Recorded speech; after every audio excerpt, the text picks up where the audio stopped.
incertidumbre se entiende, y esto siempre ocurre en vísperas de una definición tan importante como las elecciones, sea quien sea la persona que vaya a pasar, ¿no? A la segunda vuelta, aunque ahora ya sabemos que está más o menos definido, ¿no? Está Pedro Castillo por un lado y Keiko Fujimori por el otro. Y de hecho lo que ha dicho Keiko Fujimori respecto a esta segunda vuelta es que va a ser una elección sobre la continuidad del modelo económico. ¿Es así? Vamos a preguntárselo al exministro de Economía, David Tuesta, a quien tenemos el gusto de tener ya conectados con nosotras. Gracias por estar aquí el día de hoy, David. Bienvenido. Efectivamente, ¿vamos a elegir por la continuidad del modelo económico en esta segunda vuelta? De manera como están planteadas las cosas a nivel programático, si queremos llamarlo así, todo indica que esa es la respuesta. Es una elección sobre el modelo, ¿no? En principio, cada uno de los partidos tiene una línea completamente divergente respecto a cómo ha venido funcionando las cosas hasta el momento. Digamos, particularmente me refiero al partido de Pedro Castillo, ¿no? En el cual hay tres elementos que distan completamente al modelo, vamos a llamarlo así, que es el tema de una estatización amplia, como está planteando él, o sea que implica una renuncia al tema del rol subsidiario del Estado, el tema de expropiación, ¿no? Que también lo contempla y lo ha manifestado en varios de sus comentarios, y sí, el tercero, justamente el en de eso, control David, de precios, ¿no? Creo que habría que hacer... lo ha planteado en diferentes momentos. Sí, justo creo que habría que hacer un poquito más claro para que la gente pueda entender qué significaría continuar con el modelo o cambiarlo, ¿no? Porque eso es algo de lo que se va a estar discutiendo mucho en estas semanas, hasta antes de la definición de la segunda vuelta. Sí, a ver, cuando a las personas o en general al ciudadano de pie se le plantea que las cosas se van a vender más baratas y para ello se va a controlar un precio, si uno se queda con ese primer mensaje, le parece que es estupendo el programa que se está planteando. Si a uno le dicen que en lugar de que mucha del sector privado al cual se ha vapuleado en determinados momentos, y ahora es el Estado buenito que va a hacer todas estas cosas, probablemente hay un porcentaje de la población también que dice, sí, el Estado tiene que entrar y estar acá. Si hay otra población a la cual se le ha vendido el mensaje de que hay otra parte del sector privado que se apropia de lo que es de ellos y por tanto ahora, vamos, descansando en el espíritu nacional, vamos a expropiar, pues también, ¿no? Entonces, el tema no es que el tema para explicarle al ciudadano de pie que es bastante complicado, no es el objetivo. El objetivo, yo creo que los modelos, todo el mundo busca que la economía pues llegue al ciudadano, que la economía pueda tener, que las personas puedan tener empleo, que puedan acceder a productos a bajo precio, que el servicio sea bueno. El problema es los medios. Y el modelo económico, es decir, el que ha estado funcionando en los últimos 30 años, lo que señala es que es el sector privado, a través de su actividad económica y a través del crecimiento que requiere contratación, empleo, es el que produce ese bienestar.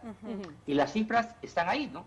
Es decir, en promedio, digamos, hasta antes de la pandemia, la economía peruana ha venido creciendo alrededor de 4,5% por año, ¿no? Y si el tema crecimiento nos queda muy lejos, uno puede observar los indicadores de pobreza, que también señala una reducción importantísima, de niveles por encima del 50% hacia niveles prepandemia de 20%. Es cierto que hay un problemita, ¿no? que hay que subrayar, ¿no?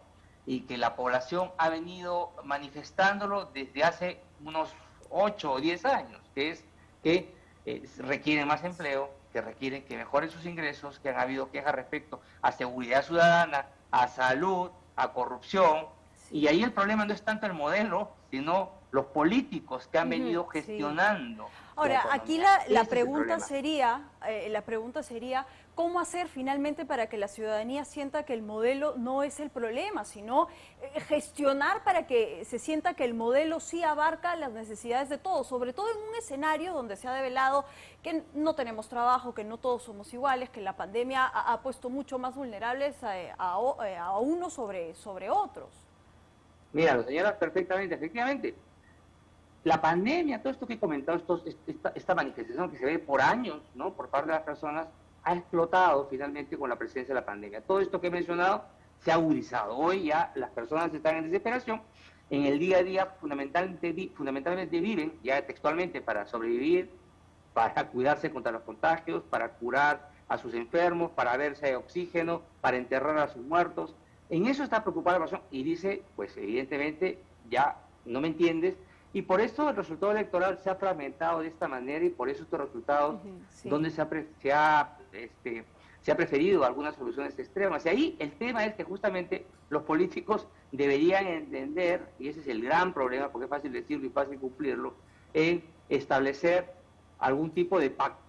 Yo diría un pacto, más allá de hablar de modelo, un pacto por la prosperidad, ¿no? Es lo que deberían plantearse todas las agrupaciones políticas que quieren gobernar entre el Ejecutivo y el Congreso, que se base en líneas concretitas respecto a qué acciones se tienen que hacer en economía, en el ámbito de la economía. Yo no diría ir al acuerdo nacional, porque el acuerdo nacional es un tema etéreo. Cuando algo no se quiere solucionar, lo llevan al acuerdo nacional, ¿no? Y ahí se queda enterrado.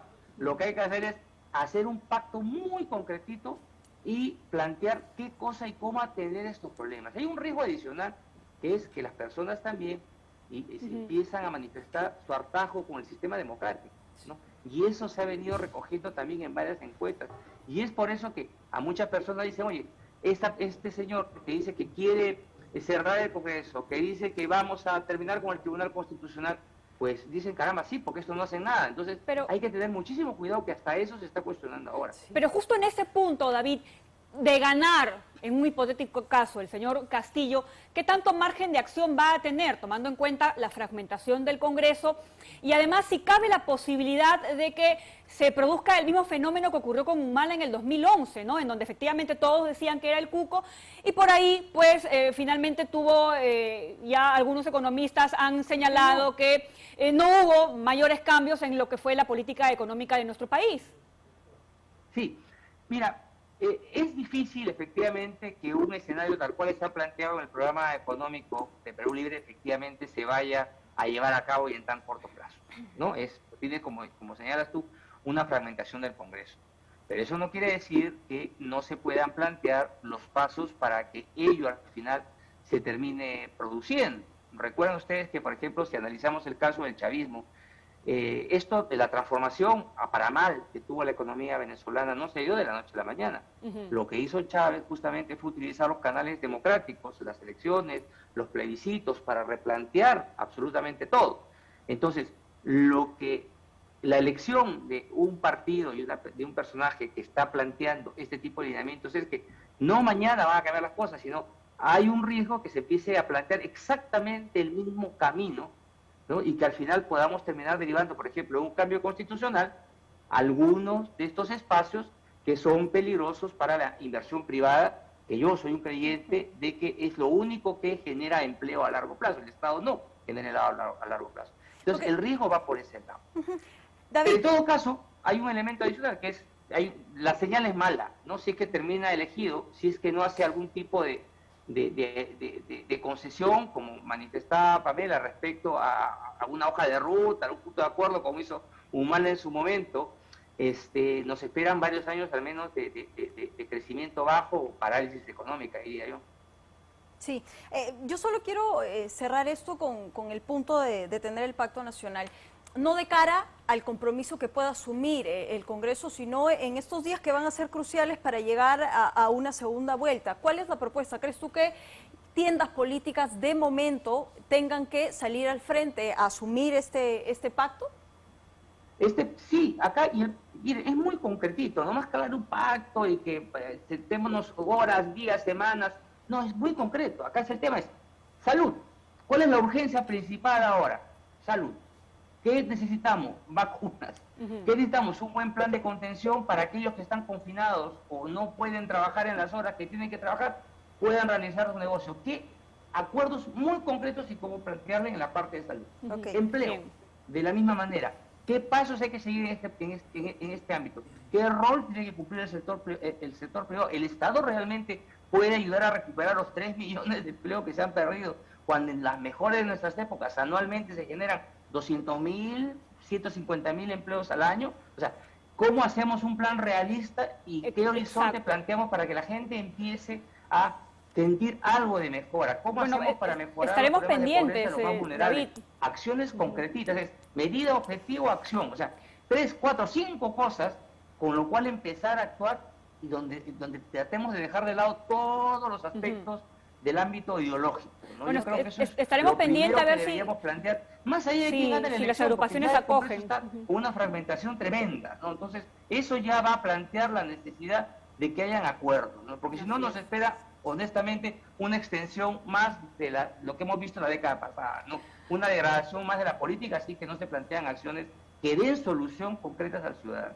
Convocatoria hecha, entonces. Así es. Muchas gracias, David, por haber estado el día de hoy con nosotros y por supuesto que vamos a estar pendientes a ver si las agrupaciones finalmente Salen se al sientan, frente, ¿no? A ¿sí? hacer esta suerte de pacto. Vamos a continuar con